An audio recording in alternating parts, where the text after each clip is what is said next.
Glory be to the Father, Son, and the Holy Spirit. Amen. എല്ലാവരുടെയും stomach grumble ചെയ്യാൻ തുടങ്ങി. I don't want to say too much. First of all, ഇത്രയും നാൾ എന്നെ സ്നേഹിക്കുകയും കരുതുകയും പ്രാർത്ഥിക്കുകയും പ്രോത്സാഹിപ്പിക്കുകയും ഉപയോഗിക്കുകയും ചെയ്തിട്ടുള്ള നിങ്ങളെല്ലാവരോടുമുള്ള നന്ദിയും സ്നേഹവും കരുതലും ദൈവസന്നിധിയിൽ സമർപ്പിച്ച് ദൈവത്തിൻ്റെ എല്ലാ കൃപകളും അനുഗ്രഹങ്ങളും വ്യക്തികളായും കുടുംബങ്ങളായും സമൂഹമായും ഇടവകയായും ദൈവം തമ്പുരാൻ നമുക്ക് തരട്ടെ എന്ന് ഞാൻ ആദ്യമായി ആശംസിക്കുന്നു. ഞാൻ റിട്ടയർ ചെയ്യുക, അല്ലാതെ ഞാൻ ഇവിടുന്ന് ഈ ഇടവകയിൽ നിന്ന് പോവുകയാണ്. എങ്കിലും എൻ്റെ ഒഫീഷ്യൽ ജോലികളിൽ നിന്നെല്ലാം അകന്നതിന് എനിക്ക് ബ്രേക്ക് തന്നു. അത് നിർമ്മിച്ചിട്ട് കഴിവതും എന്തെങ്കിലും ഇവിടേക്ക് എന്തെങ്കിലും ആവശ്യങ്ങൾ വരുമ്പോൾ വേണ്ട രീതിയിലൊക്കെ ഹെൽപ്പ് ചെയ്യണമെന്ന് പറഞ്ഞു. സീനിയേഴ്സിൻ്റെ കാര്യങ്ങളിൽ ഞാൻ ഒത്തിരി ഇൻട്രസ്റ്റഡ് ആയിരുന്നതുകൊണ്ട് എന്നോട് ആ സീനിയേഴ്സിൻ്റെ ഇതിനൊരു വെനസ്ഡേ പ്രേയേഴ്സ് ഡയോസിസിൽ നടക്കുന്നുണ്ട്, അതിൽ നിന്നും മാറി നിൽക്കരുതെന്നും എന്നോട് വിളിച്ചപ്പോൾ പറയുകയുണ്ടായി. എന്നെ എല്ലാവർക്കും അറിയാമെന്ന് എനിക്കറിയാം. ഞാൻ 1974 ന്യൂയോർക്കിൽ വന്നു. ആദ്യത്തെ മകനുണ്ടായി. 76 ഫെബ്രുവരിയിൽ ഹൂസ്റ്റണിൽ അവിടുത്തെ തണുപ്പും സ്നോയും കാരണം ഞങ്ങൾ ചൂടും മഴയും പാവലും കടലും ഒക്കെ നടാനുള്ള സ്ഥലം കണ്ടതുകൊണ്ട് ഹൂസ്റ്റണിലോട്ട് മൂവ് ചെയ്യുകയും അങ്ങനെ ഇവിടുത്തെ ഹൂസ്റ്റോണിയനായിട്ട് ഏതാണ്ട് കുറേ വർഷങ്ങളായിട്ടുണ്ട്. ഇവിടെ വരുമ്പോൾ ഞാൻ വന്ന് ചേർന്നത് ഒരു പെന്തിക്കോസ്റ്റൽ ഗ്രൂപ്പിൻ്റെ കൂട്ടത്തിലായിരുന്നു. പക്ഷേ വന്ന അപ്പാർട്ട്മെൻറ്റിൽ നമ്മുടെ ഗവർണർ കുട്ടച്ചനും E.T. മാത്യു എന്ന് പറയുന്ന നമ്മുടെ ഫാമിലിയും അങ്ങനെ 2-3 ഓർത്തഡോക്സ് ഫാമിലിയും മാർത്തോമ ഫാമിലിയും CSI ഫാമിലിയും എല്ലാം ഉണ്ടായിരുന്നു. നമുക്ക് അന്നേരം അവിടെ ഞാൻ വരുന്ന സമയത്ത് ഒരു മാസത്തിലൊരു കുർബാന ഗവർണർ സച്ചൻ്റെ നേതൃത്വത്തിൽ അടുത്തുള്ള സെൻറ് തോമസ് യൂണിവേഴ്സിറ്റിയുടെ ചാപ്പലിൽ വെച്ച് നടക്കുന്നുണ്ടായിരുന്നു. അവിടെ അങ്ങനെ എനിക്ക് അപ്പാർട്ട്മെൻറ്റിൽ താമസിക്കാനെ കൊണ്ട് ഒരു വീട് കൂതാശ ചെയ്യാൻ ഒരു അച്ഛനെ അന്വേഷിച്ചത് അച്ഛനില്ല. അങ്ങനെ വന്ന് അപ്പാർട്ട്മെൻ്റ് ആയിരുന്നു. എങ്കിൽ തന്നെ പ്രാർത്ഥിച്ചിട്ട് താമസം ആരംഭിക്കണമെന്ന് ഞാൻ ആഗ്രഹിച്ചു, പക്ഷെ നടന്നില്ല. പക്ഷേ എനിക്ക് അന്നേരം നമ്മുടെ ഇടവകയുടെ പ്രസിഡന്റ് ആയിട്ടിരുന്നത് ബഹുമാനപ്പെട്ട ശമാശനായിട്ടിരുന്ന വേണാട്ടുകൊണ്ട സക്കറിയ ശമാശനായിരുന്നു.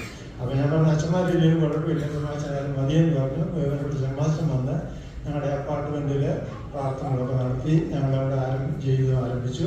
അത് കഴിഞ്ഞ് പിന്നെ നമ്മുടെ സെൻറ് തോമസ് യൂണിവേഴ്സിറ്റി ചാപ്പൽ നഷ്ടപ്പെട്ടപ്പോൾ പിന്നെ അങ്ങും ഇങ്ങോട്ടും പലയിടത്തായിട്ട് ഓടി നടന്നു.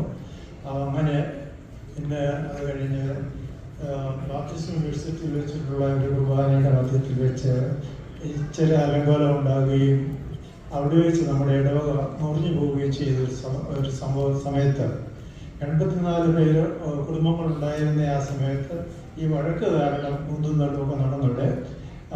ആ സമയത്ത് 3ആയിട്ട് ഇത് പിരിഞ്ഞു. 44 കുടുംബങ്ങൾ ചേർന്ന് സെൻറ് തോമസ് ഇടവകയായിട്ട് നിന്നു. ബാക്കി 12 ഫാമിലി ഒന്നുമില്ലാതെ നിന്നു. 22-23 ഫാമിലി അവർക്ക് അത്രയ്ക്ക് യാക്കോബായ വിശ്വാസത്തിലുള്ളവരായിരുന്നതുകൊണ്ട് അവർ പെട്ടെന്നൊരു ചാൻസ് കിട്ടിയപ്പോൾ അവരൊരു ഇടവകയായിട്ട് പോകുവാനൊക്കെ കൊണ്ട് അവരെല്ലാം ഒന്നിച്ചു കൂടി പ്രാർത്ഥന ആരംഭിച്ചു. ഞങ്ങളെല്ലാവരും കൂടെ 44 കുടുംബങ്ങളിൽ പ്രാർത്ഥന ആരംഭിച്ചു. മെമ്മോറാണ്ടം മക്കാലശ്രീന് കൊടുത്തു. ഈ 12 പേരെ മാറ്റിയേറ്റം നിർത്തണം, അല്ലെന്നുണ്ടെങ്കിൽ അവരെ ഉദ്ഘോഷിച്ചു വന്ന് ശാന്തമാക്കണം എന്നൊക്കെ പറഞ്ഞ് ഞങ്ങളൊരു മെമ്മോറാണ്ടം കൊടുത്തു. അവയിൽ തിരുവേണ്ടി വന്നിട്ട് ആ 12 പേരെ വിളിച്ചുകൊണ്ട് പോയി ഒരാളുടെ വീട്ടിൽ അവരുടെ ലീഡറിൻ്റെ വീട്ടിൽ കൊണ്ടുപോയിട്ട് അവർക്ക് ഒരു കോൺഗ്രിഗേഷനായിട്ട് അവർക്ക് കൊടുത്തു. സെൻറ് ഗ്രിഗോറിയസ് എന്ന് പറയുന്നത് ആ സെൻറ് ഗ്രിഗോറിയസ് കോൺഗ്രിഗേഷനാണ് ഇപ്പോൾ നമ്മുടെ മധ്യത്തിലുള്ള ഏറ്റവും വലിയ ഇടവകയായിട്ട് നമ്മുടെ വരുന്നത്. അങ്ങനെയുള്ള ഒരു ബാക്ക്ഗ്രൗണ്ടിലാണ് ഞാൻ വരുന്നത്. പക്ഷേ കുറേ കഴിഞ്ഞപ്പോൾ നമ്മൾ കുഞ്ഞുങ്ങളൊക്കെ പ്രായമായി, സ്കൂളായി, ഹൈസ്കൂളായി, പന്തുകളിയായി, ബാസ്കറ്റ്ബോളായി, ഇങ്ങനെ എല്ലാം ഇങ്ങനെയൊക്കെ ഡൗൺ ടൗണിൽ പിന്നെ എന്തുവാ പറയുന്നത് ഡാൻസ് ക്ലബിലൊക്കെ പോകുന്നു. ഇങ്ങനെയൊക്കെ വന്നു കഴിഞ്ഞപ്പോൾ നമ്മുടെ യൂത്ത് എവിടോട്ട് പോകുന്നു എന്നുള്ളൊരു കൺസേൺ പേരൻസിനൊക്കെ ഉണ്ടായി. അങ്ങനെ വന്നു കഴിഞ്ഞപ്പോൾ ദൈവം എനിക്കൊരു റിട്ടയർമെൻറ്റ് ഒരു 55-ാമത്തെ വയസ്സിൽ ജോലിയിൽ നിന്ന് ലഭിക്കുകയും അവിടെ ജോലി ചെയ്തുകൊണ്ടിരുന്ന കന്യാസ്ത്രീയുടെ ചാപ്ലൈൻ്റെ ഹെഡ് എന്നെ നിർബന്ധിച്ച് ഒരു ചാപ്ലൈൻ ആകാൻ പറഞ്ഞു. അങ്ങനെ ചാപ്ലൈൻ ആയതുകൊണ്ടാണ് ദൈവവിളിയിലേക്ക് ഞാൻ വരികയും അതിൻ്റെ ഭാഗമായി പിന്നീട് അതുപോലെ അച്ഛൻ അച്ഛൻ്റെ സപ്പോർട്ടും അനുഗ്രഹവും എല്ലാം കൊണ്ട് ഞാനൊരു വൈദികനായി യൂത്ത് മിനിസ്റ്ററായിട്ട് എൻ്റെ കൺസേൺ കണ്ടുകൊണ്ട് ഒരു യൂത്ത് മിനിസ്റ്ററായിട്ട് എന്നെ ചുമതലപ്പെടുത്തുകയും അങ്ങനെയാണ് നമ്മുടെ ജോസഫത്തിന് എനിക്ക് സദേൺ റീജിയനിലൂടെ ഇടവുകളിലൊക്കെ പോകുവാനും അവിടെയുള്ള കുട്ടികളെയൊക്കെ സംഘടിപ്പിക്കുവാനും ഡാലസിലും ഹ്യൂസ്റ്റണിലും കോൺസെൻട്രേറ്റ് ചെയ്തുകൊണ്ട് ലീഡർഷിപ്പ് ക്യാമ്പ് നമ്മുടെ ന്യൂ ഇയർ ട്രീറ്റിൻ്റെ ചുമതല അങ്ങനെ ഫോക്കസ് ഒന്നായിട്ടില്ല. അന്ന് നമുക്ക് നാട്ടിൽ നിന്നുള്ള യൂത്ത് ലീഗേ ഉള്ളൂ. അങ്ങനെയൊക്കെ ഇരിക്കുന്ന അവസരത്തിലാണ് ഞാൻ എൻ്റെ മിനിസ്ട്രിയിലേക്ക് വരികയും എന്നെ ഒരു വൈദികനാക്കുകയും ചെയ്തത്. എൻ്റെ എളിയ അറിവില്ല, ഞാൻ വലിയ വിദ്യാഭ്യാസമോ സുവിശേഷപരമായിട്ടുള്ള ചെയ്യാനായിട്ടുള്ള പഠിത്തമോ ഡീപ്പമായിട്ടും എനിക്കില്ല. പിന്നെ മനുഷ്യരോടുള്ള എൻ്റെ ഇടപെടലിൽ കൂടിയുള്ള സ്നേഹവും ഈ ഇടവകളോടുള്ള സ്നേഹവും അതിൻ്റെ കരുതലും ഉണ്ട്. ഈ ഇടവയ്ക്ക് വേണ്ടി എന്നെ കൊണ്ട് ചെയ്യാവുന്ന കാര്യങ്ങളൊക്കെ ചെയ്യുകയും അങ്ങനെ സെക്രട്ടറി ആയിട്ടും സ്കൂളിൻ്റെ ചുമതലക്കാരനായും പ്രിൻസിപ്പളായിട്ടൊക്കെ വർക്ക് ചെയ്യേണ്ടി വന്നു. പിന്നെ വിലപ്പെട്ട സിയോറിസത്തിൻ്റെ സമയത്ത് ഞാൻ അച്ഛനല്ല, ഞാൻ അച്ഛൻ്റെ വന്ന കൈയായി ഞാൻ മധുവായി സൂക്ഷിക്കുകയായിരുന്നു.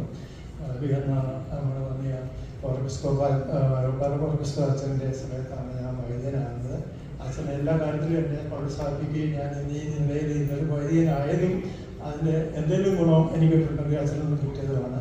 അതിനോടുള്ള എൻ്റെ സ്നേഹവും നന്ദിയും അച്ഛനോടും കുടുംബത്തോടും ഈ ഇടവേളയോടും കാണിക്കുന്നു. നിങ്ങൾ തന്നിട്ടുള്ള എല്ലാ സ്നേഹങ്ങൾക്കും കരുതലിനും നിങ്ങളുടെ എല്ലാ പ്രാർത്ഥനകൾക്കും എന്നോട് എൻ്റെ കുടുംബത്തോട് ചെയ്തിട്ടുള്ള എല്ലാ കാര്യങ്ങൾക്കും ദൈവനന്ദരാൻ നിങ്ങൾക്ക് നിലവിളിയായി അനുഗ്രഹങ്ങളും നന്മയും കൃപകളും നേരിട്ട് ആശംസിച്ചുകൊണ്ട് എന്നോട്